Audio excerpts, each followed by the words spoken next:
3-chi kurslarda o'rganasizlar. Keladigan mavzu patologiyada reaktiv va rezistentlikning ahamiyati. Reaktivlik so'zi bilan oldin tanishmisizlar?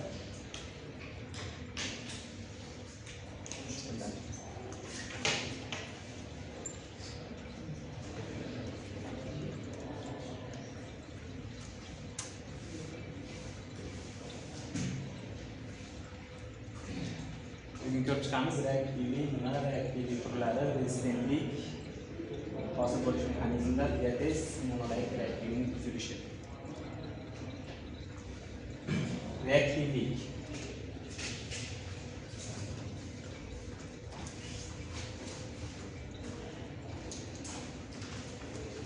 Reaktivlik reaksiya so'zidan olingan.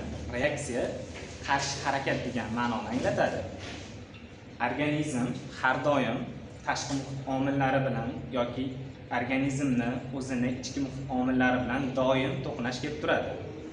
Har doim ham bu kasallik chaqiravermaydi, patogen omil bo'lmasligi ham mumkin.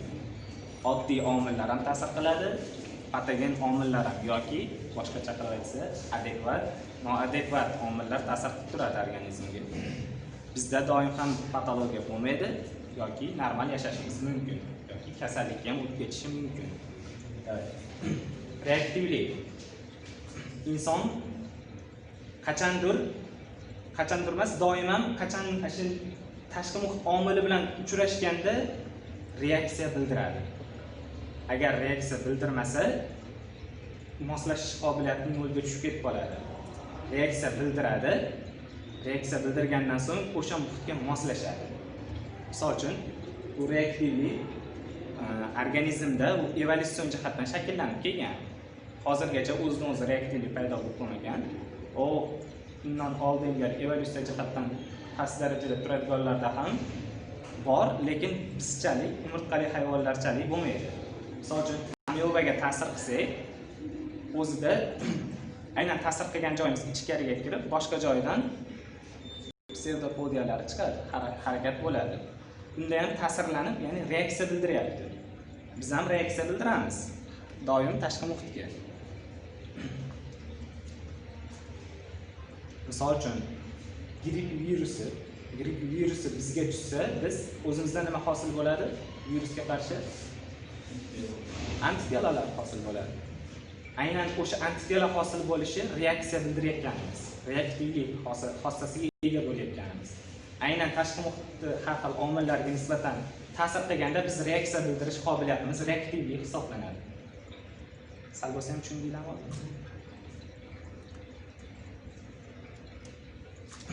Reaktivlik turlari bor, klassifikatsiyasi. Birinchisi biologik reaktivlik yoki turga xos reaktivlik.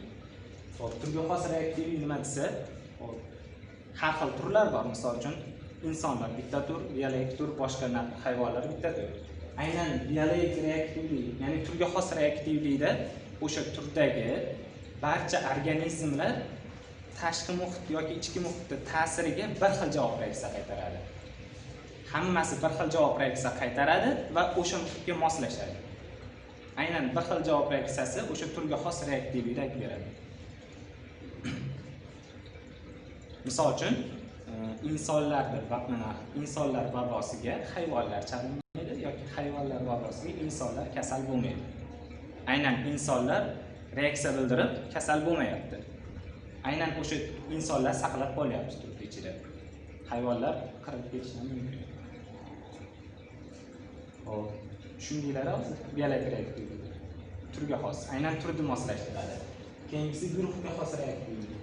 Guruhga xos reaktivlik nima desa, aynan ash turni ichidagi bitta keng tur bo'lsa, ma'lum bir insonlar qaysidir jihatdan o'xshash bo'ladi. Misol uchun, konstitutsiyal jihatdan, ya'ni konstitutsiyasi tuzilishi jihatdan yoki qon guruhi jihatdan o'xshash bo'lishi mumkin. Misol uchun, birinchi qon guruhliklar bor. Har xil oshqozon kasalliklariga ko'p chalinuvchan bo'ladi. Aynan o'sha birinchi qon guruhliklar mana shu oshqozon yasiga reaksiya bildirish kuchli nisbatan qolganlarga. Aynan boshqalardan farq qilyapti. Guruhga xos reaktivlik nima desa, turli ichidagi ma'lum bir organizmlarda o'zaro o'xshash jihatidan bir xil reaksiya qaytarishi. tashqi muhitda omiligi yoki ichki muhitda omiligi.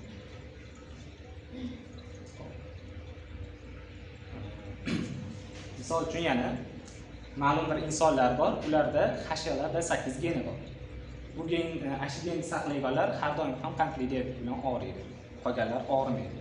Aynan geni borlar ma'lum vaqtdan so'ng tashqi muhit omili, ya'ni xavf omili bo'ladi, ta'sir qilsa reaksiya bildiradi, oshqozon stresi ketib, insulin yo'q bo'lib, defitsiz bo'lib, qandli diabet bo'lib ketib qoladi. Individual reaktivlik. Individual reaktivlik endi yana ichkariroqqa tushib ketyapmiz. Bitta individ. Ya'ni aynan individual reaktivlikda irsiy o'zini narsalar, irsiy jihatdan belgilar bo'ladi. Bitta odamda ma'lum odamdan farq qiladi. Kimdir quvnoq, kimdir sal xo'mrayganroq yuradi yoki kimdirdadir biror joyga moslashish qobiliyati yuqori bo'ladi. Aynan individual reaktivlik ta'siri, individual reaktivlik irsiy jihatdan boshqalardan farq qilishi. Bitta inson bitta omilga boshqacha reaksiya qaytaradi, bittasi boshqacha reaksiya qaytaradi. Bunda tashqi muhitda omil ham ancha katta ta'sir qiladi. Misol uchun biz bilan tog'da yashayganlarda kislorodga nisbatan chidamliligimiz 2 xil. Ularda bizga nisbatan kuchliroq rivojlangan, bizda sustroq. Biz toqqa borib qo'ysak, bizda sal boshqacha o'zgarishlar bo'ladi. Ularni bizga olib tushib qo'ysak, deyarli o'zgarish bo'lmaydi. Ular ikkovimiz ham umuman kislorod bundan ham kamroq joyga olib chiqib qo'ysa, bizda reaktivlik o'ta namoyon bo'ladi. Ularda uncha reaksiya bildirishmaydi. Chunki o'zi moslashib yaxshiroq nisbatan bizga nisbatan. Boshqa qiladi.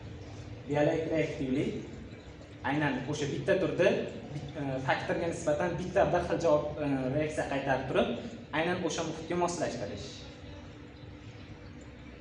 Yana kengroq misol qiladigan bo'lsak, qish keladi, qushlar bor, uchib ketadi. Aynan asham bitta misol.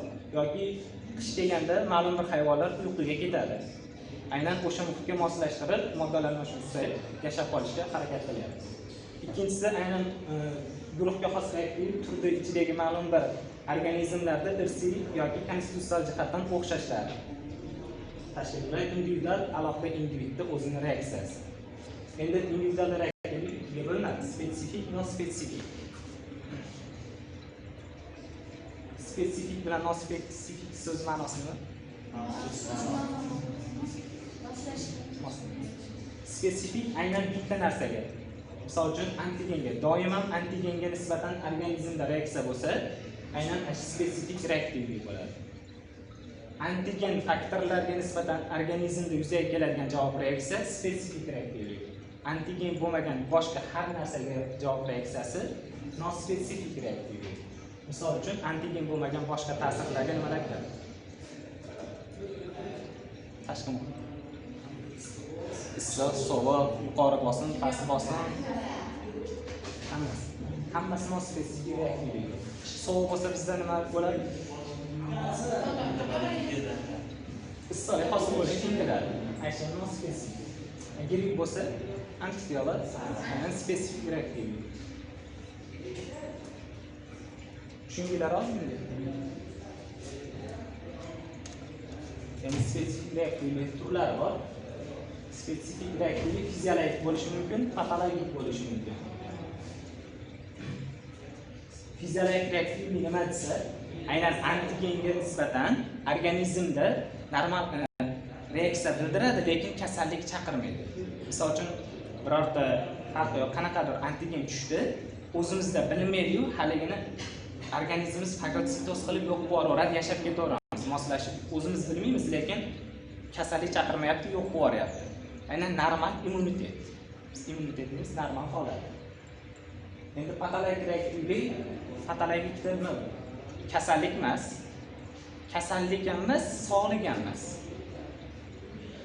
Tashqi omiliga nisbatan reaksiya bildiryapti, aynan kasallik chaqirmagan holatda. Bu kasallik oldi jarayon ko'proq. Agar yana tashqi muhit ta'sir qilaversa, sekin kasallikka o'tib ketib qoladi. Misol uchun allergiya, autoimmun defitsit bular keng ko'ramiz. Keyingi mavzuda.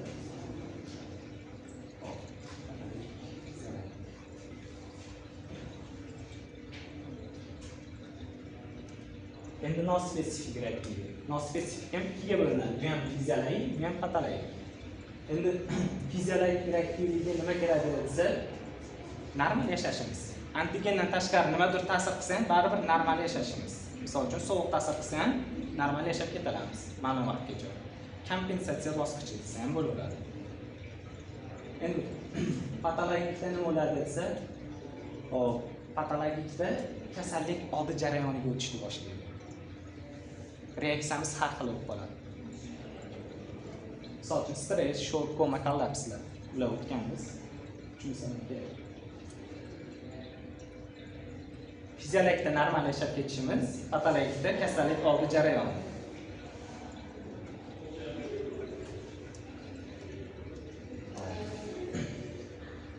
Endi reaktivlik formalari bor.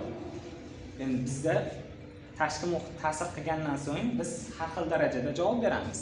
Misol uchun normergik, hiperergik, dizergik, anergik. Qorachiq reaksiyasi bor. Svet tushirsa, qorachiq nima bo'ladi? Svet tushirsa, torayadi. Svet tushirdik, normal holatda toraydi. Bu normergik holatda bo'ladi. Agar svet tushirganimizda tezda torayib ketib qolsa, hiperergik tarzda, sekin qoraysa, hiperergik. Agar tushirganimizda torayishda o'rniga kengayib ketib qolsa, dizergik. Agar umuman reaksiya bildirmasa, anergik tarzda namoyon bo'ladi. Tushundinglarmi hozir formalarini? Reaktivlik nima ekan?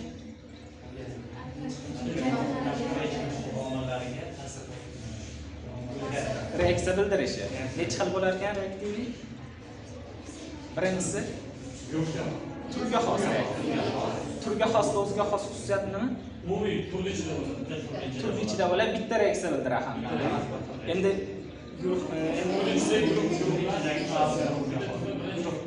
guruhga xos nimalar tashkil qiladi? Guruhlar, bitta turli ichida ayrim guruhlar. Konstitutsiya yoki irsiy jihatdan bir xil bo'lgan belgili odamlar. Endi guruhga xos nima tashkil qilyapti? Individual reaktivlik. Individual reaktivlik nechaga bo'linyapti? Spesifik, nospesifik. Endi har bittasi patologik fiziologik. Namoyon bo'lishiga ko'ra shunga yetishadi. Endi reaktivlik bilan rezistentlik doimo yonma-yon keladi. Ikkosi ikki xil tushuncha. Rezistentlik so'zi ma'nosi qarshilik degan ma'noni bildiradi. Ya'ni chidamliligini bildiradi ko'proq. Misol uchun ta'sir qildi birorta faktor, organizm birinchi nima beradi? Reaksiya beradi. Reaktivlik bildiradi. Keyin o'sha muhitga nima bo'ladi nisbatan? Moslashadi. Endi o'sha moslashish joyi rezistentlik bo'ladi. Oldin reaksiya bildiradi, keyin rezistentlikka o'tib qoladi. Misol uchun stressda ko'rganmiz. Yoki shokda ko'rganmiz. Tashqi muhit ta'sir qiladi, keyin o'zgarishlar bo'ladi, reaksiya bildiradi, keyin o'zining bosqichi bor, rezistentlik bosqichi bor. O'shanda ma'lum vaqt chidamlilikni ta'minlaydi. Rezistentlik tushundinglarmi? Rezistentlikning ham turlari bor. Spesifik, nospesifik bo'ladi. Birinchi spesifik ham tug'ma orttirilgan tarzda bo'ladi. Tug'masi birinchi. Spesifik deyapti. Spesifik nimaga nisbatan doim? Antigenga nisbatan. Organizm tug'ilganda ma'lum bir infeksiyalarga nisbatan o'zida immuniteti bo'ladi. Immunitet bo'ladi. Agar tushib qolsa, o'shanga xos faktor tushib qolsa organizmga reaksiya bildiradi, keyin rezistentlik ko'taradi. Aynan o'sha rezistentligi tug'ma rezistentligi. Orttirilgan bo'lar ekan. Aynan nimaga nisbatan orttirilar ekan? Antigenga nisbatan orttiriladi. Passiv holda, aktiv holda orttiriladi. Passiv bilan aktivning nima farqi bor? Energiya sarfi. Passiv bo'lsa, birinchi passivdan boshlasak, birorta kasallikka nisbatan organizm o'zida immunitet hosil qilolmaydi. Immunitet hosil bo'lgandan keyin o'z aslida rezistentlikka o'tish kerak. Aynan immunitet hosil qilolmaydi, boshqa organizm lekin immunitet bildiradi. o'sha faktor bilan unga ham ta'sir qilamiz. Unda immunitet hosil qilamiz. Undan plazmasini olib, aynan boshqa odamga qo'yamiz. Quyganimizda bunda o'sha faktorga nisbatan nima bo'ladi? Reaksiya bildirmaydi, lekin rezistentlik paydo bo'ladi. Reaksiyani kim bildirdi? Nariga odam bildirdi. Endi aktiv. Aktiv ekan, o'zimizda energiya sarflab rezistentlik paydo qilar ekanmiz. Hop, birinchi bu ham tabiiy bilan sun'iyga bo'linib ketadi. Tabiiysi nima desa, oddiy tashqaridan ham kelgan tushsa, unga nisbatan immunitet hosil bo'ladi bizda.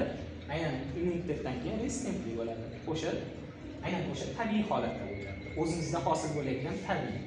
Endi sun'iysi bo'lsa, vaksina oddiy. Nopatogen shaklini kiritamiz. O'zimizda hosil bo'ladi, prosta sun'iy tarzda hosil bo'ladi. Tushundingizmi?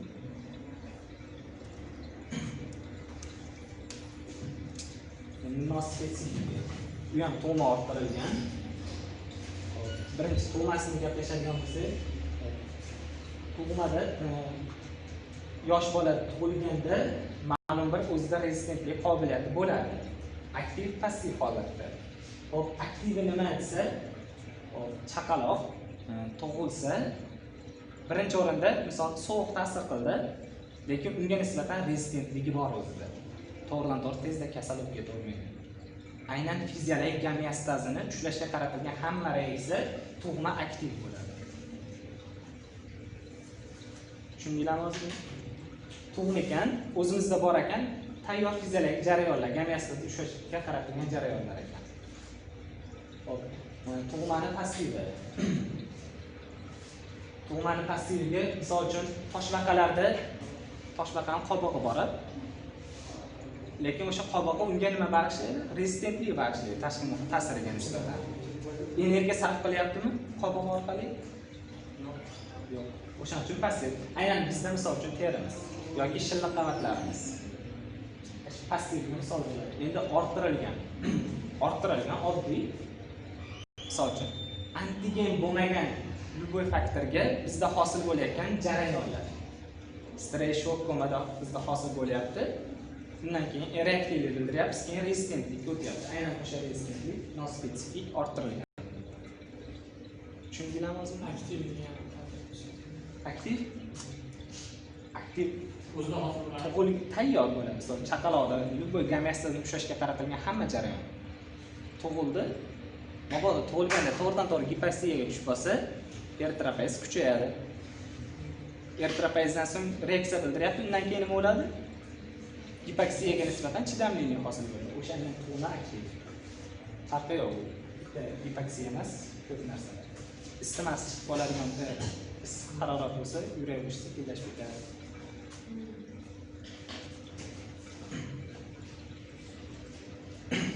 Rezistentlik necha xil bo'ldi? Spesifik, non-spesifik. Spesifik necha xil bo'ldi? Tug'ma orttirilgan. Orttirilgan necha xil bo'ladi? Aktiv, passiv. Tug'masi? Tug'ma bitta xolos. Endi non-spesifik hop, reaktivlik bilan rezistentlik hosil bo'lishda qatnashuvchi faktorlar. Konstitutsiya, baryer, jins, yosh, immunitet, endokrinniy. Shular hammasi reaktivlik bilan rezistentlikda hosil bo'lishda katta ahamiyatga ega. Aynan shular hosil qilib beradi bizga. Bir boshdan ko'rib chiqamiz. Birinchisi konstitutsiya. Bizi veterinariya doktori, veterinariya. Ular o'shalar ham doktori. Ulardan biz farqimiz konstitutsiya. Ularda konstitutsiya bitta bor, bizda konstitutsiya ikkita. Ular bilan bir xil konstitutsiyamiz, respublikaning konstitutsiyasi, bizga o'zimizning konstitutsiya. O'zimizning konstitutsiya nimasi? Konstitutsiya tuzilish, holat degan ma'noni bildiradi. Ikkita o'tdilarmi? Ikkinchi kursda o'tmadingmi? Organizmni psixologlarga asoslangan morfologik, funksional, psixik jihatdan birligi. Aynan tuzilish deb tushunmanglar, ham psixik, ham morfologik, ham funksional bir bo'lish kerak. Ma'lum jihatdan biz tug'ilganimizda tana tuzilishimiz har xil, psixologiyamiz ham har xil, shaklimiz ham har xil bo'ladi, lekin hammasi uchalasi bitta bo'lib turib konstitutsiyamizni tashkil qiladi. Hammamiz konstitutsiyamiz har xil. Endi konstitutsiyani sinflashgan eng asosiysi tibbiyotda ko'p ishlatiladi. Chorno-ruskiyligi. Giperstenik, gipostenik, normostenik. 3 ga bo'lgan. Normostenik aynan tanaga nisbatan bo'lganda bu tanani uzunligi bilan enini teng emas, lekin ma'lum nisbatda sal uzunroq en. Lekin deyarli teng. Endi giperstenikda tanasi uzun, eniga nisbatan bo'ladi. Gipostenikda teskarisi. Xullas buni ahamiyati nima desa, tana tuzilishi bizni tashqi muhitga moslashishimizga katta ahamiyatga ega. Misol uchun gavdali katta baquvvat odamlar tashqi muhitga chidamliligi navbasilardan ancha yuqori bo'ladi. Konstitutsiyaning ahamiyati shu. Yana turlari kitobda ham bor. Keyingisi baryer. Hop, organizmda 3 ta baryer bor. Birinchisi biologik baryer, ikkinchisi ximik baryer, uchinchisi immun baryer. Biologik baryer ko'rishamiz. Ximik baryer. Ximik baryer nima desa, hop, bizda shilliq qavatlarimiz sekretsiya qiladimi? Aynan misol uchun so'lak bezimiz ham sekretsiya qiladi. Ximik tarkibi ximiya, lekin mikroblarni o'ldiradi. Baryer tizim, baryer zashita. Immunologik baryer. Uchinchisi immun, himoyaning uchinchi turi immun. Immunni keyingi darsda ko'rib chiqamiz. Hozir birinchisi biologik baryer. Biologik baryer nima desa, hop, himoya vazifasini bajarishga moslashgan, ixtisoslashgan hujayralar yig'indisi. Hop, ikki xil bo'ladi bu ham. Yuzaki, ichki bo'ladi. Yuzakisi terimiz oddiy. Ichkilariga chuqurroq joylashgan aerogematik baryerni eshitgansizlar. Qat bilan qat o'rtasida. Alveolalar qon o'rtasida. Hop, gistogematik baryer bor. To'qma bilan qon orasida. O'zi gistogematik baryer ham bo'linib ketib qoladi. Aynan baryer ekan nimanidir himoya qiladi. Aynan gistogematik baryer parenximatoz a'zoni himoya qiladi.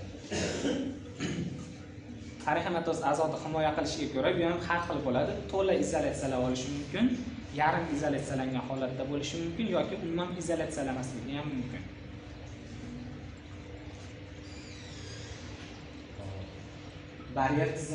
Baryer tizimi misol uchun qanday ishlaydi deb qolsa, uni ishlash tarkibida dializ, ultrafiltratsiya, osmos hodisalar yotadi. Misol uchun buyuragimizdan birlamchisiy hosil bo'lishi kerak, filtratsiya bo'ladi. Bu ham bitta baryer. Aynan ultrafiltratsiya yotadi tarkibida. Asha baryerning funksiyasi himoyani qanday amalga oshiradi desa, dializ, ultrafiltratsiya, osmos orqali amalga oshiradi. Baryer necha xil bo'lar ekan organizmda? 3 xil. Qanaqa? Biologik, ximik, immun baryer. Endi biologik baryer necha xil bo'lar ekan? Har xil bo'lishi mumkin. Aerogematik baryer bo'lishi mumkin, gistogematik baryer bo'lishi mumkin. Gistogematik baryer necha xil bo'lar ekan? Ya'ni to'g'ri tashqi va ichki dedilar, ichkisini aytyapman hozir. Ichkisi gistogematik baryer. 3tasini aytib bera olasizmi? Aytingchi. Gematik baryer, gistogematik baryer, gematik gepatik baryer bor, jigar to'qmalar o'rtasida.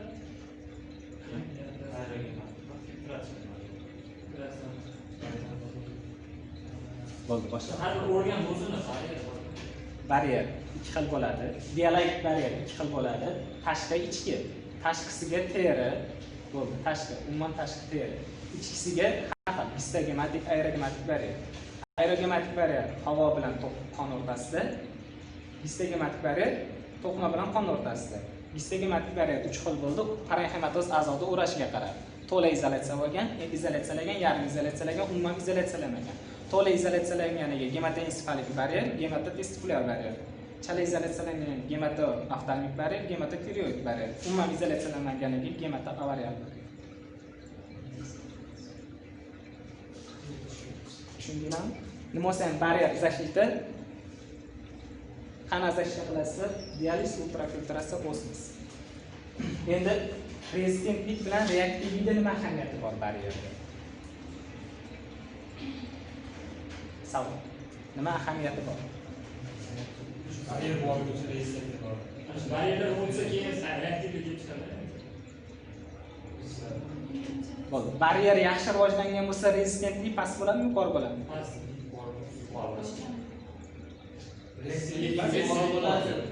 Rezistentlik yuqori bo'ladi, chidamli bo'ladi. Reaktivlik past bo'ladi. Reaksiya shunday. To'g'ri, past bo'ladi. Bizga jang reaktivlikda ahamiyati yo'q, rezistentlikda asosiy shu. Endi jins. Hop, o'zi ikki xil ayollar, erkaklar. Tashqi muhit omillariga ayollar erkaklarga nisbatan ancha chidamliroq hisoblanadi. Ayollar qon yo'qotishga, ochlikka, gipoksiyaga, har xil tezlanishlarga chidamli. Ularda menstrual sikl bo'ladi, doim qon yo'qotib turishadi-ku.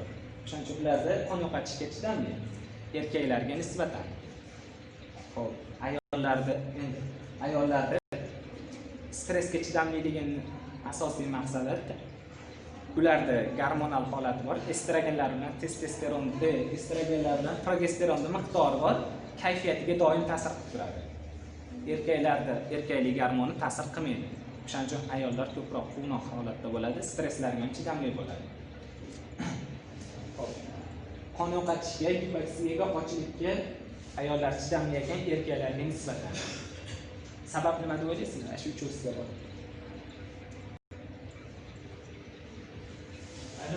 Qon yo'qotishdan o'sha bo'lganda doim qon yo'qotib turadi. Keyin o'shani qayta yana to'g'rilash uchun ham zinashtirgan bo'ladi. Gipoksiyaga shu qon yo'qotish orqali doim gipoksiya holatda bo'ladi. Keyin ochlikka yoqtirma yaxshi ko'radi.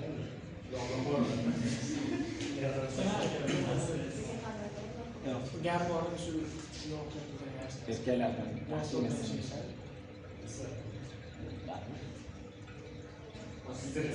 erkaklar bilan ayollarda qanaqadir bitta jihati bor, o'shani hisobiga aynan ashulaga chidamli ayollar. Uchosiga ham tushadi.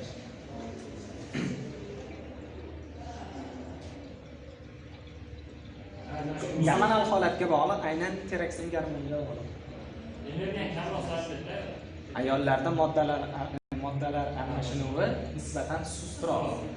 Ular qon yo'qotsa ham qonning vazifasi oziq modda kislorod, gipoksiyada ham kislorod, ochlikda ham oziq modda, kam kelsa ham ular o'zi shunday moddalar almashinuvi sustroq, bemalol chidamliligi bildiradi. Erkaklarda unaqa emas. Tushundinglarmi hozir? Ayollar nima chidamliligini? Erkaklar lekin narkotiklarga nisbatan ayollardan chidamliroq. Keyin miokard infarkti degan ayollar tufayli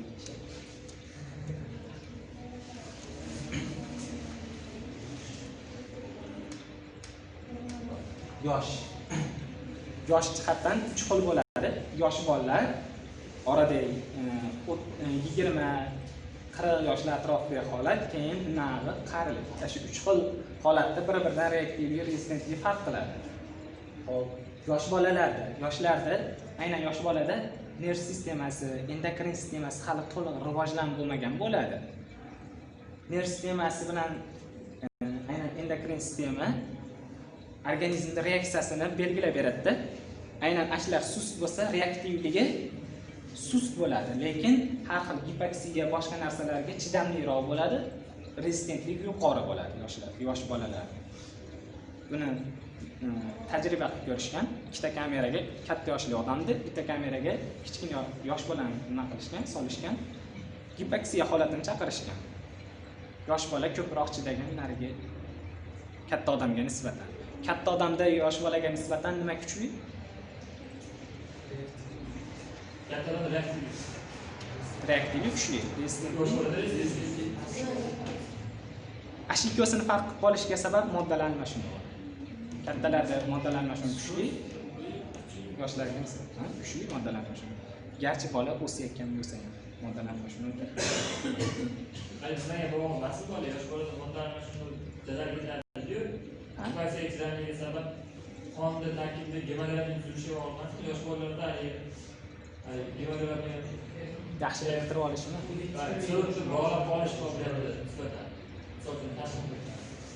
Bo'ldi, bo'laveradi. Tashqi muhitda kislorodni biriktirib olish qobiliyati kuchli, lekin ikkovsida ham bir xil gipoksiya holatini chaqirib oladi. Ikkovsida ham bir xil. Ko'p biriktirsam ham gipoksiyada, lekin baribir yosh bola kam reaksiya bildiryapti. Chunki o'zi unga kislorodni o'zi kerak emas uncha.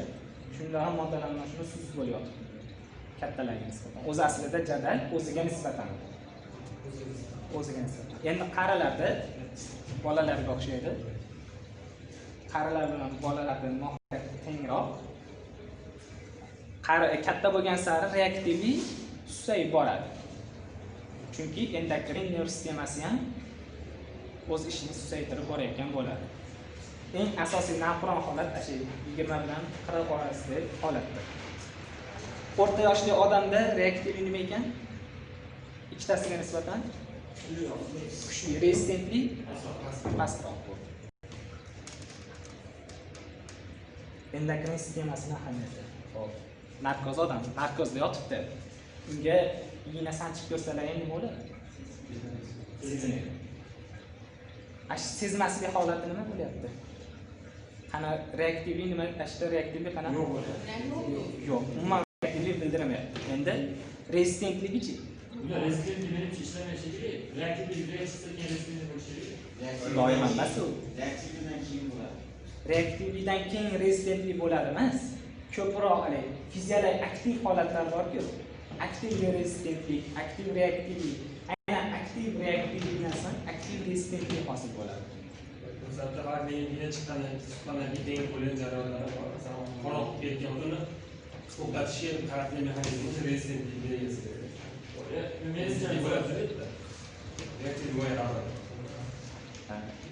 Sog'lom odam bor-ku. Suqsiz nima bo'ladi? Unda ham qonaydi. Unda ham qonaydi. Qonashga nisbatan ikkosi ham gomeostatik holatda to'g'ri bir xil reaktivlik bildiryapti.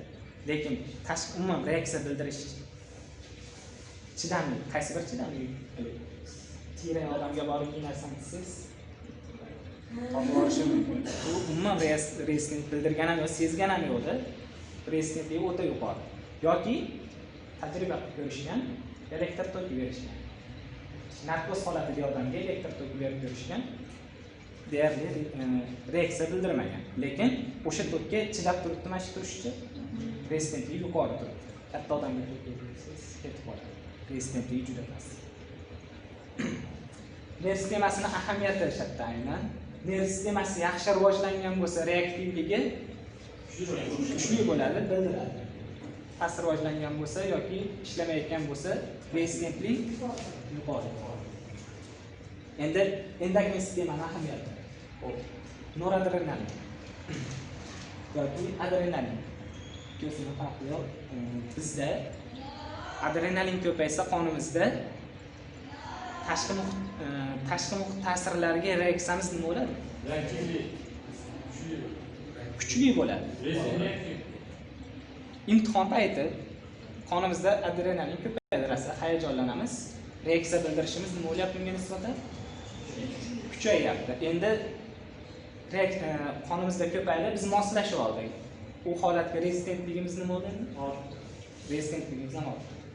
Endokrin sistema yaxshi rivojlangan sari reaktivlik bilan rezistentlik ortib boradi.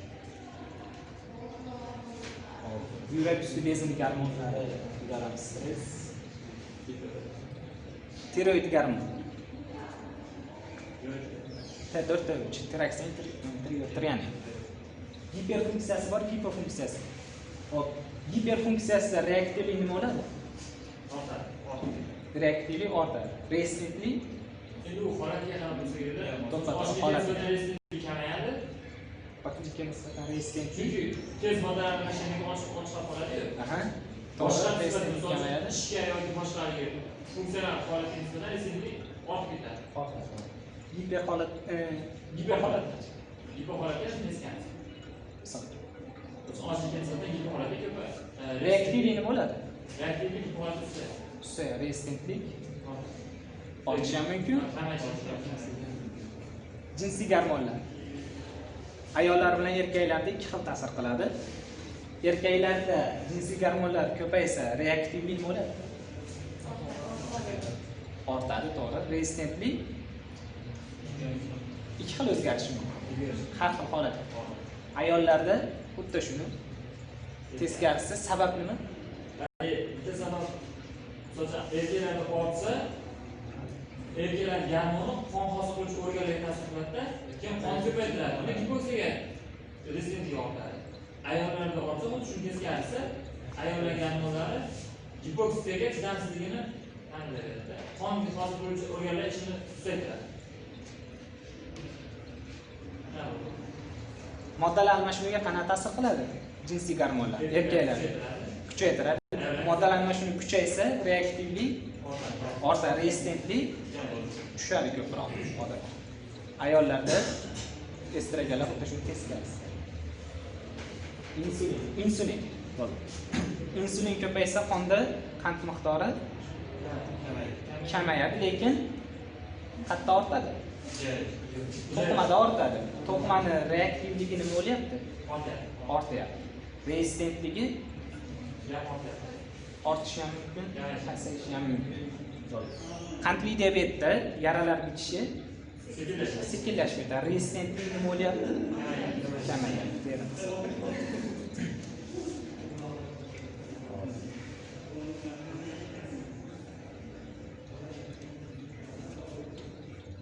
Boshqa.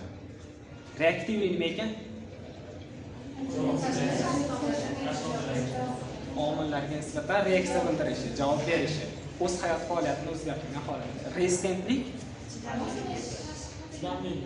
aynan chidamliligi. Reaktivlik necha xil bo'ldi? Birinchisi turga xos, ikkinchisi keyin individual reaktivlik necha xil bo'ldi? Har bittasi fiziologik, patologik bo'ldi. Rezistentlik necha xil bo'ldi? Ikki xil. Spesifik, non-spesifik. Spesifik nechaga bo'lindi? Ikkiga. Tug'ma orttirilgan. Spesifikni tug'masi necha xil bo'ldi? Bir xil. Orttirilgani aktiv, passiv. Endi aktivi tabiiy, sun'iy. Tabiiysi o'zi hosil bo'lib, sun'iysi emlashdan. Endi nari passivi nimadan so'ng hosil bo'ladi?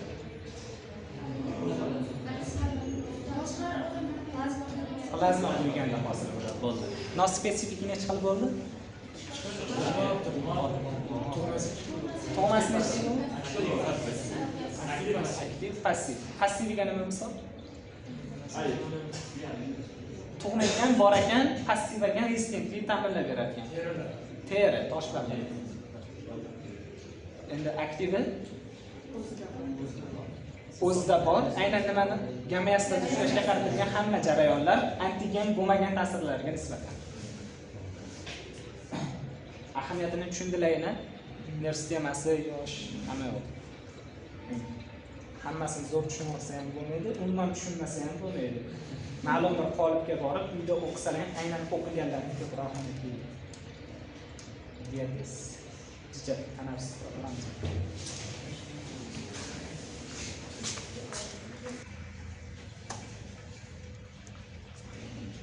Reaktiv rezistentlik ko'rdik. Diabetes degan narsani oldin eshitganmisizlar? Diabetes bo'lishi yosh bolalarda diabetes toshib ketadi.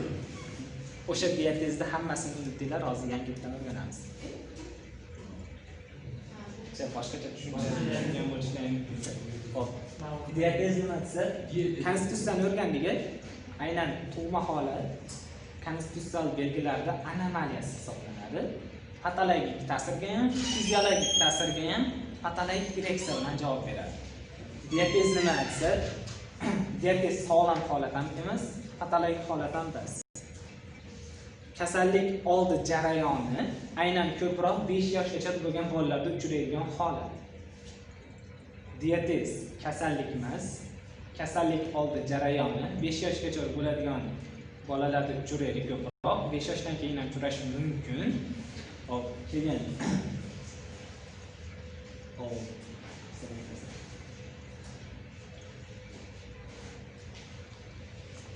turlari bor endi. 5 ta turi bor: eksudativ kataral, limfatik gipoplastik, nefratrik, aslimik aralash. Hop, nima bo'lganda ham diabetes nima desa, diabetes oddiy kasallik bor-ku, kasallik boshlanadi, patogenez ketadi 10 yil.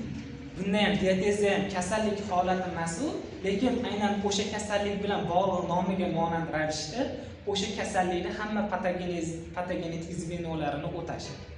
Aynan kasallikka o'xshab namoyon bo'ladi, lekin kasallik emas. Hozir turlarini ko'rib chiqsak tushunasizlar. Birinchisi eksudativ kataral. Eksudatsiyani tushunasizmi? Eksudatsiya nima? Qondagi qonni suyuq qismi plazmani to'qimaga o'tishi. Eksudatsiya aynan patologik holatga o'tish ko'proq. Tarkibida oqsil bo'ladi. 2% dan kam oqsil tushsa transudat, undan ko'p tushsa eksudat bo'ladi. Eksudativ kataral. Hop, eksudativ kataral. Endi yallig'lanishda o'tganlaring yo'q. Yallig'lanishda eksudatsiya jarayoni bor.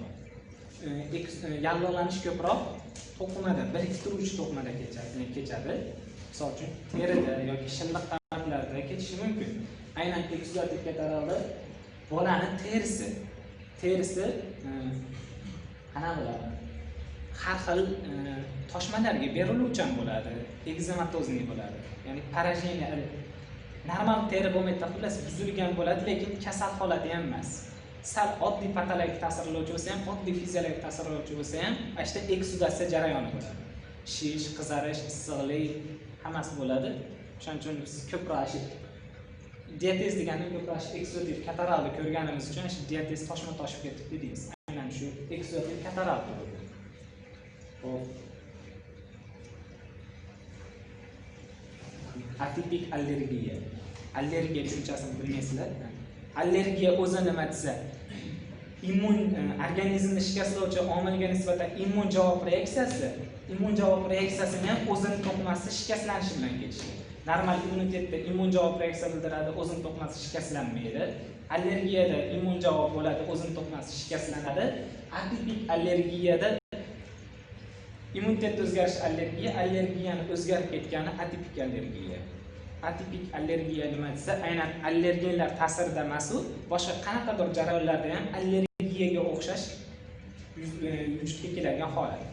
Allergiya nima desa, o'zi yaxshi hozir tasavvurlagim kelmaydi, o'shaning uchun jakka e'tibor bermanglar. Atipik allergiyani yodlab qo'ysangiz, keyin allergiyadan keyin ko'rib olasiz. Bo'lib eksudativ katarallar terisi parash holatda bo'ladi, eksudatsiyaga beriluvchan bo'ladi. Tushundinglarmi? Limfatik gipoplastik ikkinchi turi. Limfatik tizim, limfatik apparatga nima kiradi?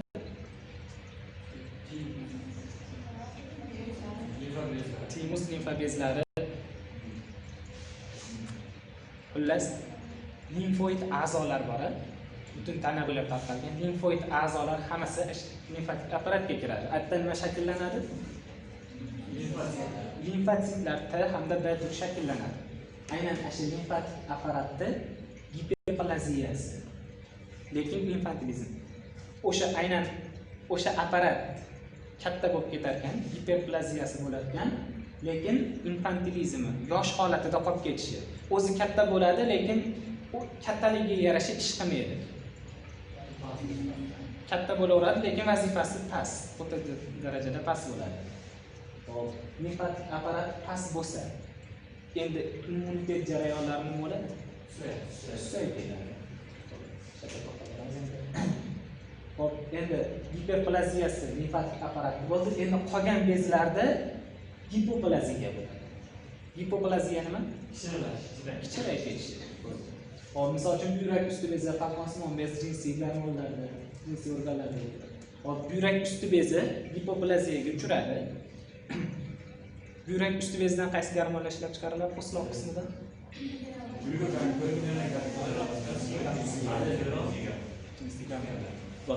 Hop. Glykokortikoidlar vazifasi nima?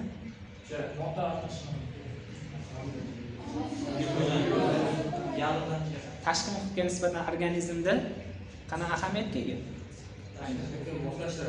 Moslash, adaptatsion gormon hisoblanadi, moslashtiradi. Endi hipoplaziyasi bo'lsa, aynan buyrak usti bezida ham bo'lsa, shu glykokortikoidlar susayib ketgandan so'ng organizm tashqi muhitga, ya'ni stressor omilga doim, stressor omilga nisbatan past darajada chidamli bo'ladi.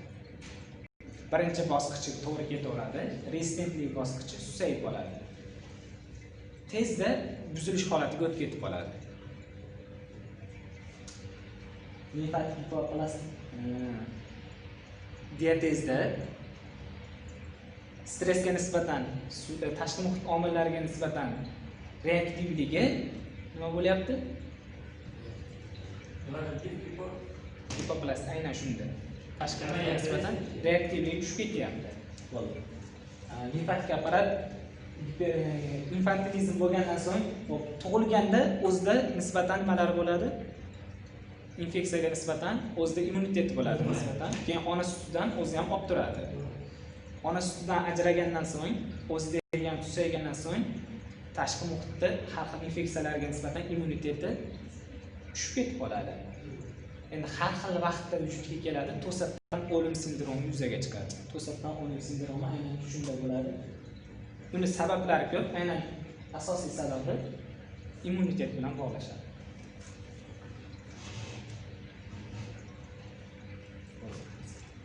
Endi nerv arterit. Nerv arterit birinchisi. Nerv tizimida buzilish bo'lar ekan, artronlar bo'g'imlarda ham o'zgarish bo'lar ekan. Nerv tizimida nima bo'lsa, qo'zg'aluvchanlik ortib ketadi. Hop, bitta to'xtatib turamiz. Arterit turi. Hop, purin, pirimidin almashinuvi kuchli rivojlangan bo'ladi. Purin, pirimidin asoslarining oxirgi mahsuloti nima? Parchalanib, bioximiyada o'rgatgansiz. Qoldiq azot mahsulotlari, aynan sidik kislota masalan, sidik kislota qonda oshib ketib qoladi.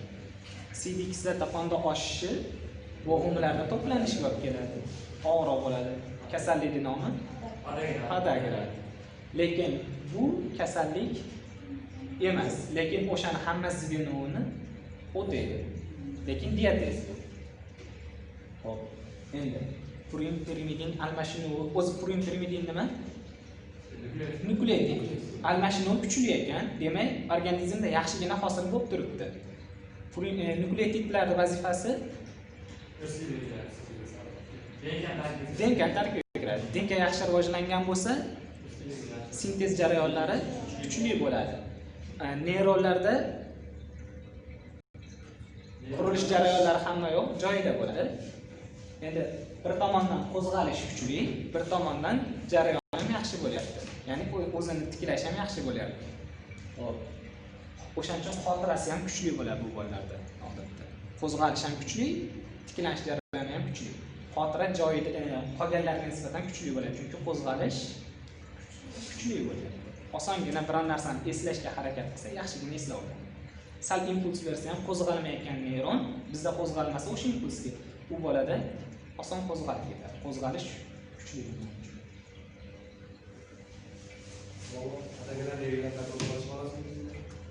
Adagram belgilari keyin vaqt o'tgan sari qo'zg'aluvchanlik kuchli bo'lganda tashqi muhit ko'proq ta'sir qiladigan bo'lsa, chidamlilik, rezistentligi tushib ketadi, asabiy holatga o'tib ketadi, nevroz, boshqa kasalliklar kuchli rivojlanib ketadi. Bu jarayon keyin qaytib ketishi ham mumkin diatezlar yoki rivojlanib ketishi ham mumkin.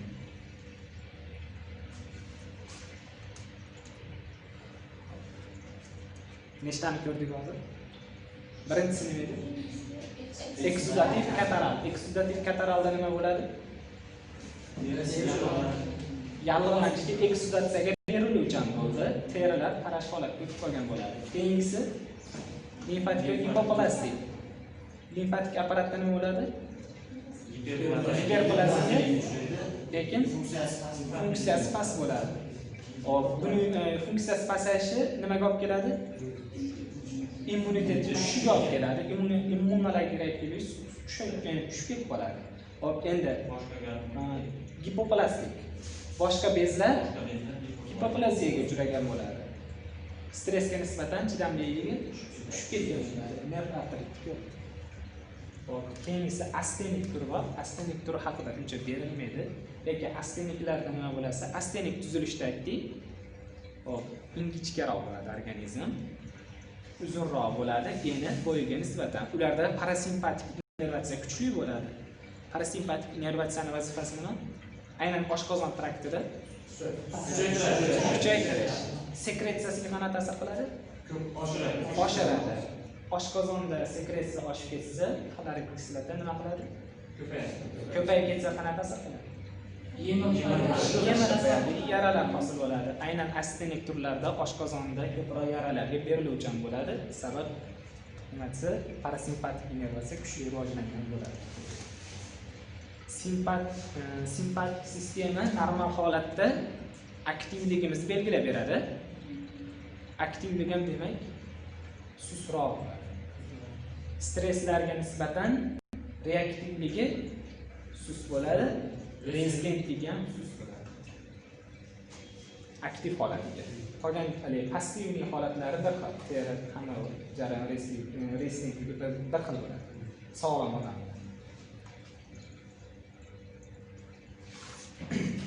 Beshta turini ko'rdik diatezda. Endi keyingi qismi immunologik reaktivlik.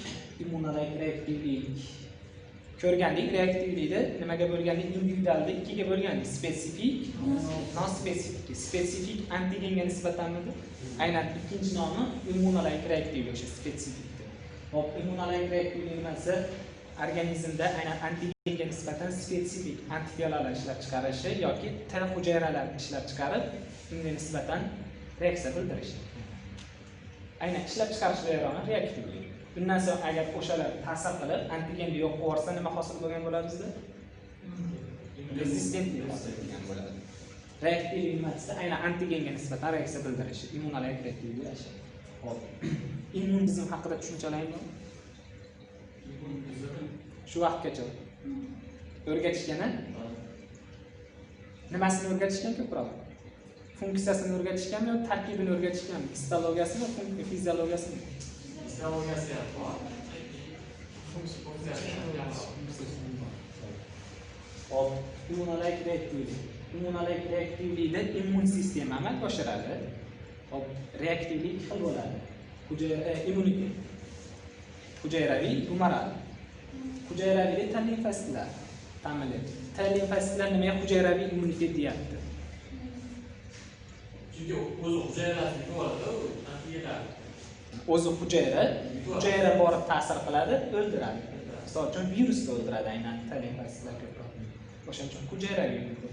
Endi B limfositlar humoral immunitet deyapti. Masalan, ajratarkan nimadir? Uni o'ldiradi. B limfositlar qonda B limfosit holatida bo'ladi. To'qimaga o'tsa nima deb ataladi? Yo'q.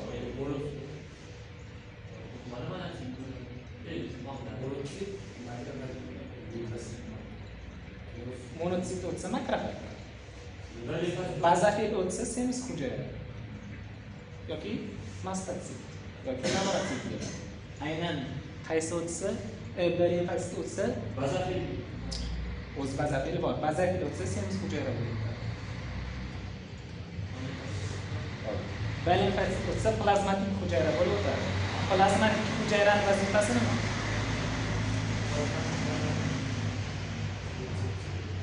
Nima? Immunitet. O'zi shundan immunitet. Aynan qanaqa hosil qiladi? Bo'ldi. Hujayraviy immunitetda hujayrani o'zi ta'sir qilyapti. Humoral immunitetda antitanalar borib ta'sir qiladi. Antitenani plazmatik hujayralar ishlab chiqaradi. Plazmatik hujayralar qondagi B limfositlardan o'tgan. B limfositlar vazifasi humoral immunitet antitana orqali.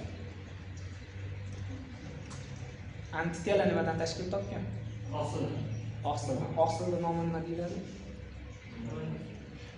qaysi guruhga kiradi? Globulyar Immunoglobulin. immunoglobulin, aynan globulindir. Immunoglobulin. Gamma globulinlar ikkinchi nomi immunoglobulin.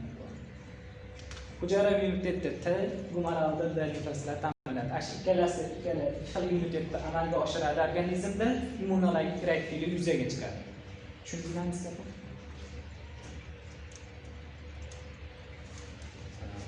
Bugun ko'radiganimiz immun tizimining buzilishini ko'rishimiz kerak. Hozir mabodo tushunmasalaring, hech o'ylanmanglar. O'zi normal holatda o'rgatilmagan sizlarga atta-batta har xil berishgan. Siqilmay o'rganib eshitishga harakat ko'radi. Immun tizimini buzilish qonuniyati. Birinchisi, immun tizim aytdik TB limfositlar dedik. TB limfositlarda oxir boshlanishi o'zak hujayra. O'zak hujayra qayerda bo'ladi? Suyak ko'magida. Suyak ko'magidagi o'zak hujayralar bo'linishga usta bo'ladi, boy bo'ladi, bo'linish yaxshi bo'ladi. Xo'p, biz aytdik hujayra shikastlanishida aytdik. Hujayrani qaysi fazasida har xil nurlar bunga oson ta'sir qiladi dedik? Bo'linishning qaysisida? G0 bor, G1 bor, sintez bor, G2 bor, mitoz bor. Aytdik ikkitasiga yaxshi ta'sir qiladiganmiz. G1 bilan G2 bo'linishga tayyorgarlik ko'rayotgan bular boshqa narsa bilan bor. Aynan ash fazalarida bo'linish ko'p bo'ladi.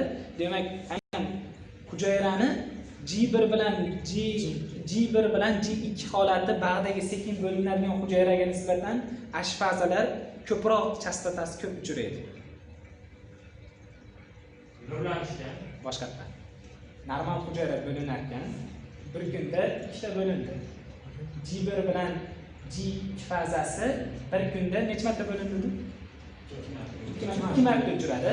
Endi bu hujayralar bir kunda 10 marta bo'linadi. G1 bilan G2 fazasi 10 marta uchradi. Bunga nisbatan 5 marta chastotasi yuqori bo'ldi. Demak, ion nurlar ta'sir qilishi bunga nisbatan bularda yuqori bo'lardi. Bularga patogen omillar ta'siri sezuvchan bo'ladi o'shaning uchun. Mutagen omillar ta'sirida o'sma hujayralariga aylanib ketishi mumkin. Nur kasalliklarda aynan ko'proq shular keladi. Kanserogen, mutagen, sitotoksik. Mutagen nima degani? Mutatsiya gen hosil bo'lish. Kanserogen. Kanser o'sma gen hosil bo'lish, genezis. Sitotoksik, sitos hujayra toksik ta'sir. Aynan ashularga sezuvchan bo'ladi. Ikkinchisi immun tizimining buzilishi, ikkinchisi aynan o'sha o'zak hujayralarda o'zida genetik apparatida defekt bo'lganda. Defekt bo'lsa, buzilish ko'payib ketib qoladi.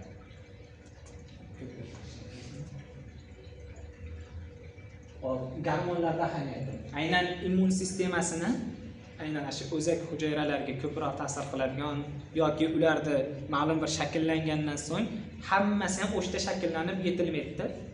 Ma'lum qismi timusga ketadi, ma'lum qismi limfa tugullariga ketadi. Aynan o'shlarda gormonlar ta'sir qilishni boshlaydi. Misol uchun timusda qaysi gormon ta'sir qiladi? Timusdan qaysi gormon chiqadi? Timazin chiqadi. Timazin yetilishini kuchaytiradi. Yo ko'p chiqishi yetilishini kuchaytiradi, kam chiqishi susaytirib yuboradi. Nima bo'lganda ham yaxshi ish topolmaydi. Hop. Timazinning boshqa vazifasi nima? Tormozlab turish.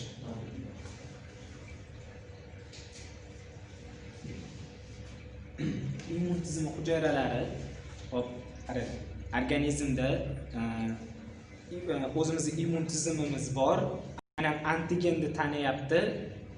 O'zimizni antigenni alohida qilyapti, o'zimizni alohida qilyapti. O'zimizni alohida qilib turib, o'zimizni shikastlamayapti, aynan antigenni yo'q qilyapti. Ya'ni o'zimizning immun tizimimiz o'zinikiga boshqaga ajratish qobiliyatiga ega. Ya'ni ajratmasa autoimmun holatga vujudga keladi. Auto o'zini, immun o'ziga nisbatan immun sistema vujudga keltirgan. O'zini to'qimasini o'zi yo'q qilishni boshlaydi. allergiyada boshqacha. Biz aytdik, biologik barrierlar, biologik, aynan histogematik barrier bor dedik. Histogematik barrier parenhematoz a'zoda o'rashiga qarab har xil bo'ladi dedik. Aynan to'liq o'rab oladiganiga dedik, gematoensefalik barrier dedik. Gematoensefalik barrier bor ekan, nima tashkil qiladi gematoensefalik barrier? Qon tomir bilan bo'ldi. Qon tomir, undan keyin astratsiya. Bo'ldi. Ko'z aynan ashda bo'ladi. To'la izolyatsiya bo'lar ekan, nimaga izolyatsiyalayapti degan savol tug'iladi.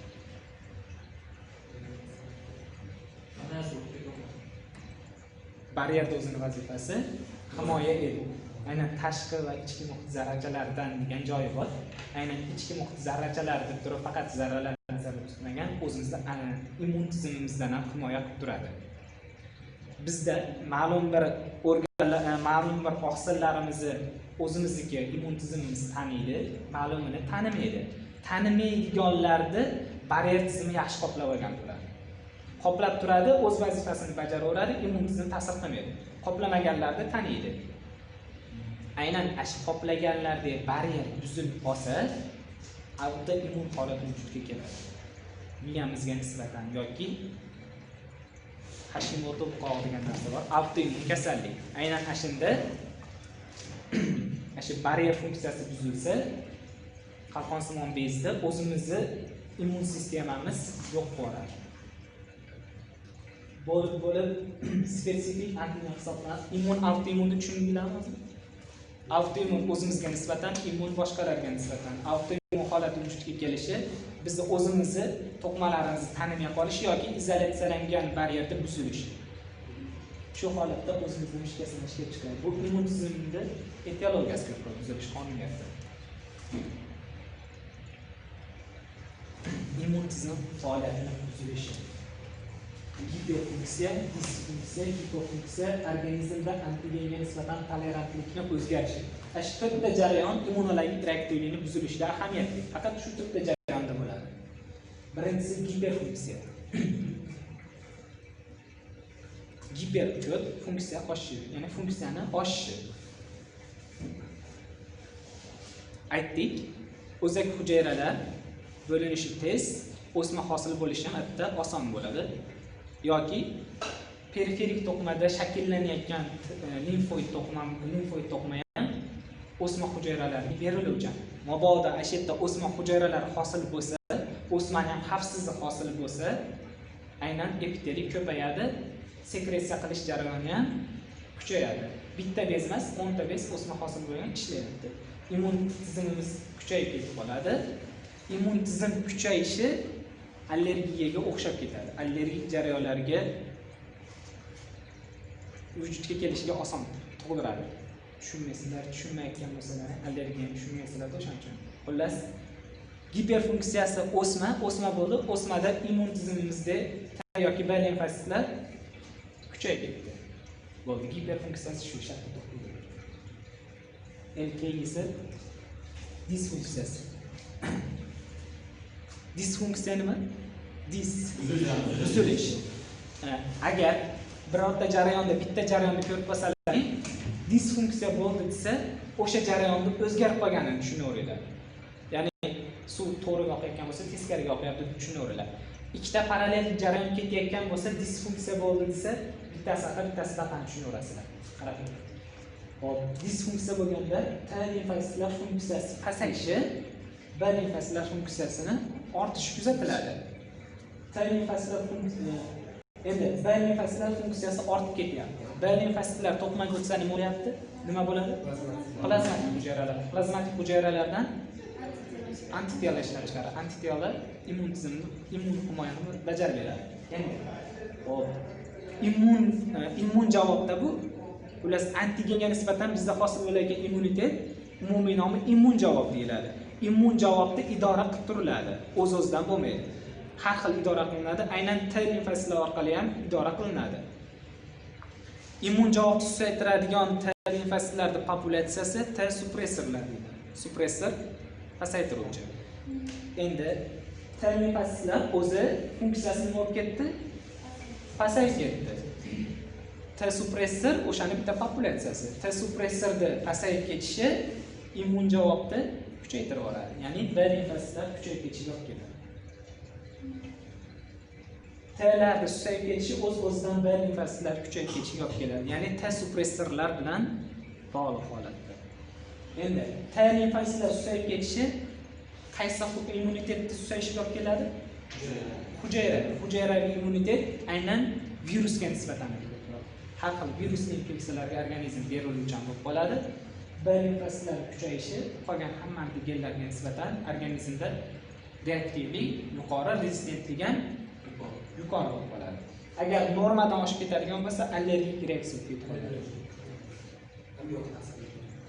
Allergiya mohiyat ko'proq o'sha immunoglobulinlarning ko'payib ketishi bilan bog'liq. Gipofunksiya.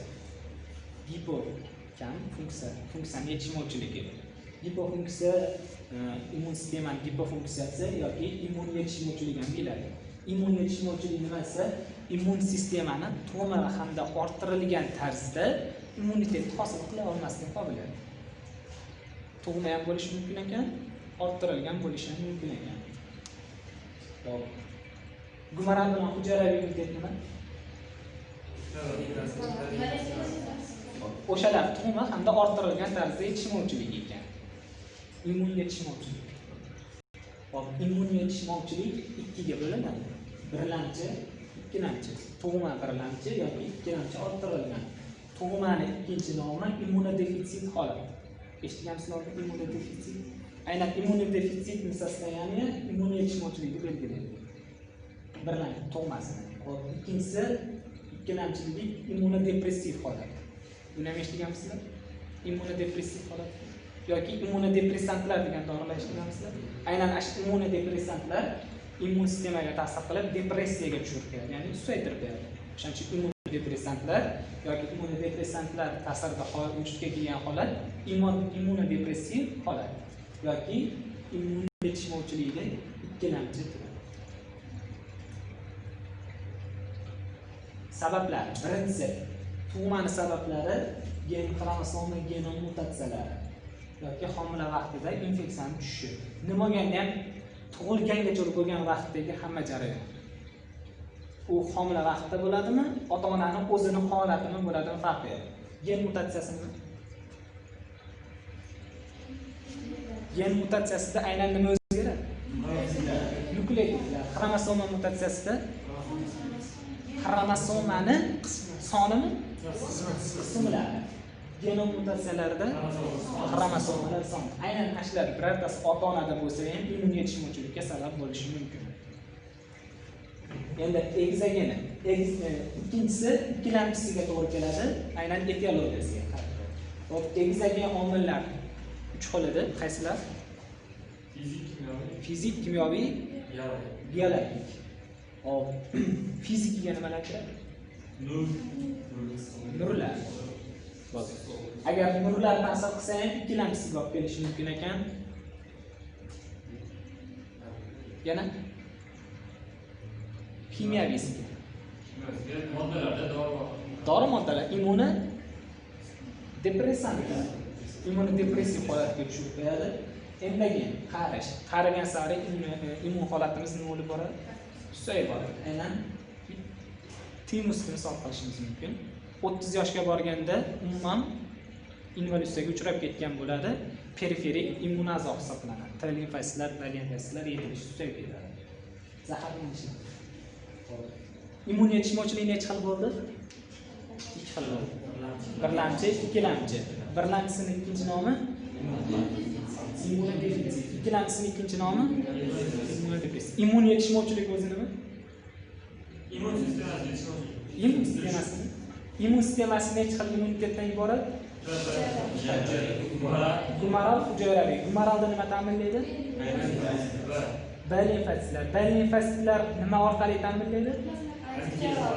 Plazma orqali antigen ishlab chiqaradi. Immuni Antitela ishlab chiqaradi. Antitelalar nimalardan tashkil topgan? Immunoglobulinlardan. Immunoglobulinlar qaysi turga kiradi oqsilda? Globulinlar. Globulinlarda qanaqa turlar bor? Alfa aynan gamma globulinlar. Xo'p, endi birlamchi ikkilamchi dedik. Endi birlamchi immun yetishmovchilik. Birlamchi immun yetishmovchilik bo'lishi mumkin. B hujayralarga bog'liq, T hujayralarga yoki kombinatsiyalashgan bo'lishi mumkin. Nima deysiz? Har kombinatsiyalangan ikkosi ham bo'lishi mumkin. Misollar: B hujayralar, ya'ni gumoral yetishmovchiligi Bruton kasalligi. Hozir patanatomiyaga borganlaringda alohida o'rgatadi. Aynan shularni xuddi shularni o'rgatadi. Bularda bitta tahlil qilish shart emas. Bizga patogenezi kerak. Patogenezini birlamchi zvenosida nima yotadi? B hujayralar yetishmovchiligida nima yotadi? Birlamchi zvenosida patogenezi. Birlamchi zvenosida yotadi. Sababdan yo'q. Kasallik ekan bu, Bruton kasalligi ekan. B hujayralar bilan bog'liq ekan. B hujayralar yetishmovchiligi. Kasallik boshlanish uchun etiologiya B hujayralar yetishmovchiligi. Lekin kasallik boshlanib ketish uchun birlamchi zveno bor. Birlamchi, ya'ni boshlab beruvchi yoki yetakchi zveno yoki ведущий zveno nur bo'lishi mumkin. O'shani olib tashlash kasallik tuzalishiga olib keladiganmiz. O'sha narsa nur deyapsizmi? Nur bo'lishi. Yo'q, nur emas. Nur nima? Etiologiya. B'da yetishmovchilik olib keladi. O'zi biz B'da yetishmovchilikni ham даже etiologiya deyapmiz. Birlamchi sabab. Birlamchi zveno sabab emas. Ali, nima aytasiz? Hosil bo'lishi o'rnatasizmi? Yo'q. Kasallikda nima yetishmayapti? B hujayra, globulin yetishmayapti. Aynan immunoglobulinlar patogeni birlamchi zveno. Immunoglobulin kiritib qo'ysa shartda etiologiyani qizig'i yo'q. B limfositlar o'lib ketaversin, lekin immunoglobulin kiritib qo'ysa jarayon normal holatga o'tadi. Birlamchi zveno B hujayralar yetishmovchiligida antitela yo'q ekan.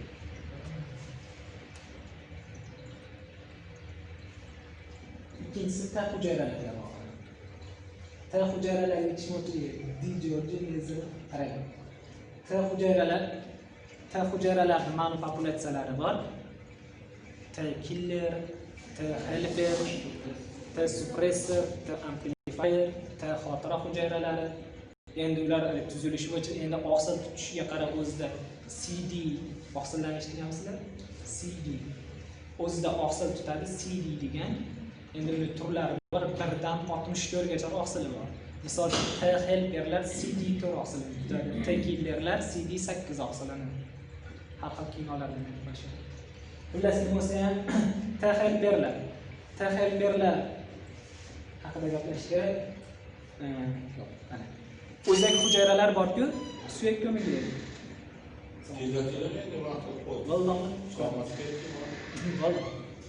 O'zak hujayralar normal hujayraga yetilgungacha har doim ham hammasi 6 ta bosqichdan o'tadi. Aynan 6 ta bosqich. Birinchisi ko'proq eshitgansiz, stivologiya, o'zak hujayra. Ikkinchisi polipatent yoki multipatent, undan keyin unipatent yoki yarim bo'lib oxiri 6-bosqich yetuk hujayra. 6-dan bitta oldingiga to'g'ri keladi shu T0 holati. T0 holat o'zak hujayradan T0 holatiga kelgan T0 ga kelmasligi Dijorji sindromi. T limfositlar yetishmovchiligi. Endi T0 dan T1 holatiga o'tish kerak. T1 6-bosqich. T1 ish qiladida yetildi bu, tayyor. Shu 5 dan 6 ga o'tadigan bosqich yo'q bo'lishi mezali sindromi. Buni ahamiyati yo'q bizga. Bizga patogenezini birlamchi zvenosini T hujayralar yetishmovchiligi.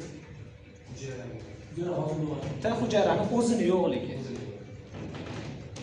Kombinatsiyalashganda ikkosi ham yetishmovchiligi.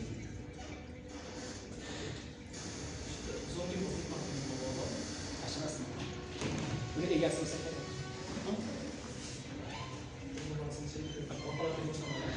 Ayollar Oqsalar aytasizmi? Yo'q, zoom. Ko'rishing endi.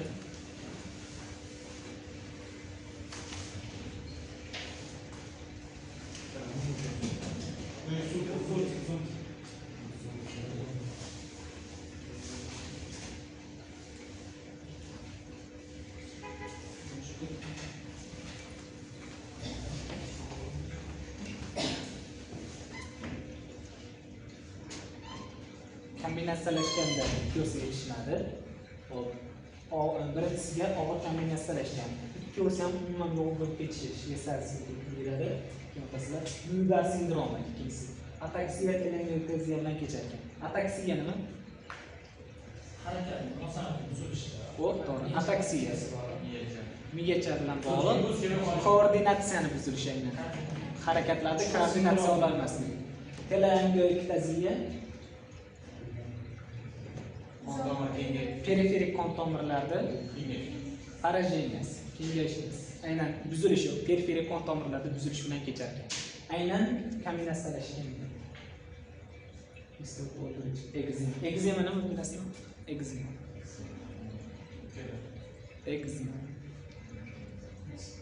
Egzematoz terida qon talashlar.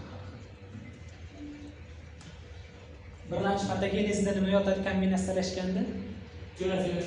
T hujayralar yetishmovchiligi yoki antipiyoralar yetishmovchiligi. Ikkilamchi yoki birlamchisini ko'rib bo'ldik. Birlamchisi nechiga bo'lindi? Immun yetishmovchiligi nechiga bo'lindi? Birlamchi, ikkilamchi. Birlamchining ikkinchi nomi immunodefitsit nechiga bo'lindi? 3 ga bo'lindi. Birinchisi B hujayralar yetishmovchiligi, ikkinchisi, uchinchisi kombinatsiyalashgan. Endi ikkilamchisini ko'ramiz. Ikkilamchisi yoki orttirilgan yoki immunodepressiv holat. Aytdik, o'zak hujayradan boshlanadi dedik. O'zak hujayradan boshlanib to 6-hujayra, ya'ni yetuk hujayragacha, endi bundan tashqari yetuk hujayra endi funksiyasini bajarish kerak bo'ldi. O'zak hujayradan boshlanib yetilgungacha, yetiltirib o'z funksiyasini ado etgungacha jarayonda biror narsa ta'sir qilib turib, o'shdan bloklab qo'yishi ikkilamchi immun yetishmovchilikka olib keladi yoki immunodepressiv holatga olib keladi. Misol uchun,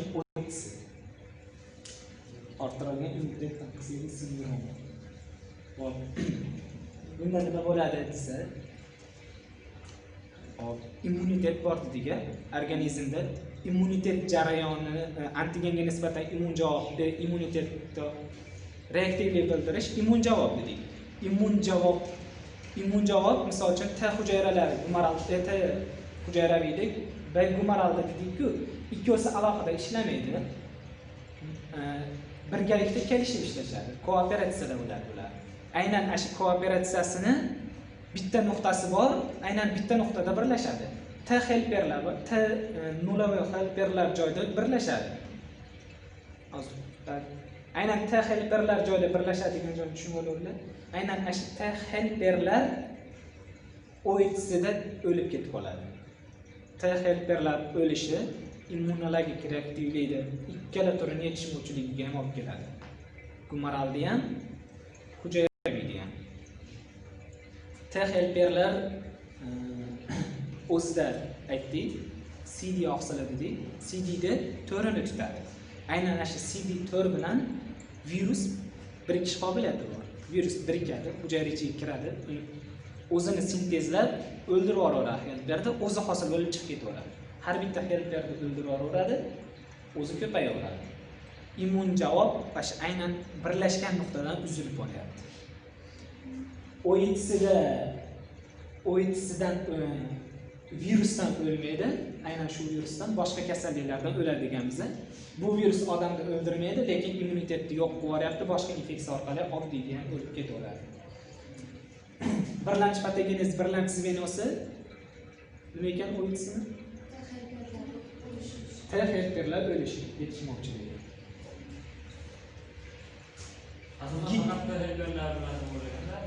T helperlar o'ladi, bo'ldi, boshqasiga tegib ham o'tirmaydi bu virus.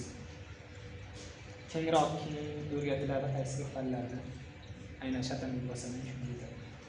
Giperfunksiya dedik, disfunksiya dedik, giper oshib ketish dedik, o'sma holatda dedik.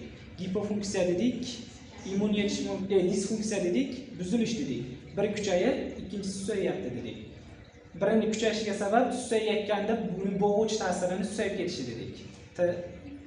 Suppressorlar dedik. Endi gipofunksiyani bo'ldik, immun yetishmovchiligi dedik, birlamchi, ikkilamchiga bo'ldik. Birlamchidan ikkilamchidan ko'rmadik. Keyingisi uchta holatni ko'rdik. To'rtinchisi nima edi?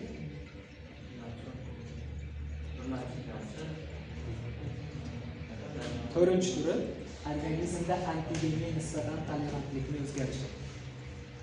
Tolerantlik so'zini eshitganmisizlarmi? Chidamoq, kelishmovchilik degani.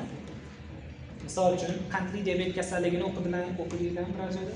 Biokimiyadan o'rgatdimi? Glyukozaga nisbatan tolerantlik bo'lib qolsa nima bo'lgan bo'ladi? Glyukoza ko'paysa sezmaydi. Ha? Sezmaydi. Glyukoza normal holatda bo'lsa, retseptorlar bilan aloqada bo'lib turadi, to'qma ichiga o'tkazib turadi. Yoki insulin ham aloqada bo'lib turadi, o'tkazib turadi. Korotchi, xullas, bitta narsani bir joyda ko'payishi aloqa qilayotgan narsa bilan uni sezuvchanlik susayishiga olib keladi doimo. Ko'payib ketdi, bu bilan aloqasini hisobga susayib qoladi, ko'payishi. Aynan ashda tolerantlik, kelishmovchilik vujudga keladi. Kelishmovchilik ya'ni nizo emas, prosta kelishib qolishlik. Uchtasini oldin bittani qabul qilyapti, o'tkazib yuboryapti. Endi bittasi kelsa qabul qilmaydi, ikkitasi kelsa qabul qilmaydi, uchinchisini qabul qiladi. Har uchtada qabul qiladi. Kelishyapti sekin-sekin. Tolerantlik, kelishmovchilik xullas. Immunologik tolerantlik, antigenga nisbatan. Organizm antigen tushganda birinchi antigenni sezuvchi hujayralar bor. Antigenni sezadi, antigenni taqdim qilib beradi helperlarga dedik. Aytmadim. O'sha helperlarga taqdim qilib beradi. O'sha antigen sezuvchi hujayralar aynan o'sha antigenni sezmay qo'yadi. Tolerantlik paydo bo'lib qoladi unda. Sezishning sababi nima edi aslida? Bir narsani ikkinchi narsa sezishini o'rtasida nima o'tadi? Retseptor o'tadi. Sabab o'shanday retseptorning yo'qolishi yoki retseptor bor, unga nisbatan sezuvchanligi susayib qolishi. Tolerantlik vujudga keladi. Tushundinglarmi o'zingizmi bo'lsa? Tolerantlik nimasi? Kelishmovchilik, aynan o'sha bilan kelishib qolishi. Endi tolerantlik vujudga kelib qolsa, antigenga nisbatan organizmda immun javob nima bo'ladi? Susayadi. Sekin-asta yuzaga ham chiqmay qo'yaveradi. Immunologik reaktivlik tushib ketib qoladi. Reaktivlik qobiliyatimiz tushadi. Rezistentlik qobiliyatimiz buning oqibatida tushib ketgan.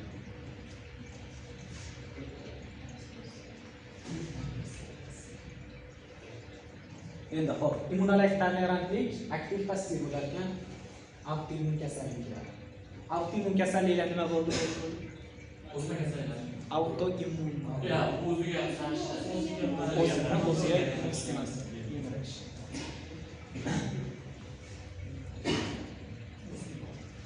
Hop, bugungi darsimiz hozir tugadi shu bilan. Endi keyingi dars shu vaqtgacha sizlarda tezlik bilan o'tib ketdim. Birinchi darsda ikkitani bitta qilib o'tgandim iloji boricha. Hujayrani ikkiga bo'ldi. Bitta edi, undan keyingini bugungini qo'shib olish iloji yo'qdi, katta edi. Uni iloji tez bitta qilib o'tdim. Bugungini qisqaroq bo'lsa ham o'tdik.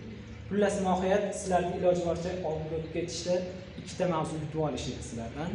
Keyingi dars allergiya bo'lish kerak edi. Allergiya aytdik. Immun javobda o'zini to'qmasini shikastlanishidan ketishiga. Endi immun o'zini to'qmasidan shikastlanishidan kecharkan, buning uchun biz nimani bilishimiz kerak edi aslida? Immun javobni bilishimiz kerak. Immunitetni bilishimiz kerak. Immunitetni shu vaqtgacha o'rgatishmagan sizlarga o'zim deganda. Bundan keyin ham o'rgatishmaydi.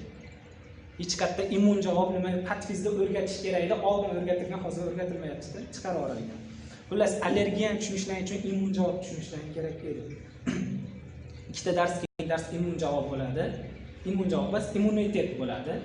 Immunitetda qaranglar. Sizlarda patfiziologiyadan mohiyat fikrlashga o'rgatishdi. Aynan histologiya normal holatni shakllantirishdi. Fiziologiya o'sha normal holatni движение qilib berishdi, ishlab berishdi. Endi patfiziologiya o'sha harakatini buzilganini harakatini qiladi. Xullas buzilgan holatda sizlardan fikrlashni oshirib berishdi. Fikrlashni oshirish uchun gormonlarni bilishing kerak. Gormonlarni yaxshi bilmasang fikrlashlar hech qachon o'smaydi bunda. Immunitet nimaligini bilishing kerak. Keyin yallalanish degan mavzu bor, uni ham zo'r bilishing kerak. Shu uchalasida fikrlashning juda o'sib ketib boradi. Keyingi dars immun javob bo'ladi. Iloji bo'lsa o'qib kelsalaring ham mayli, topasalaring immunitet haqida oz-moz bo'lsa o'rganib kelinglar. Ikkita darsda immunitetni zo'r qilib tushuntirib qo'yishga harakat qilaman. Shu immunitetni zo'r tushunib olsalaring, ag'iga o'zlaringiz bemalol olib ketaverasizlar hamma mavzuni. E'tiboringiz uchun rahmat.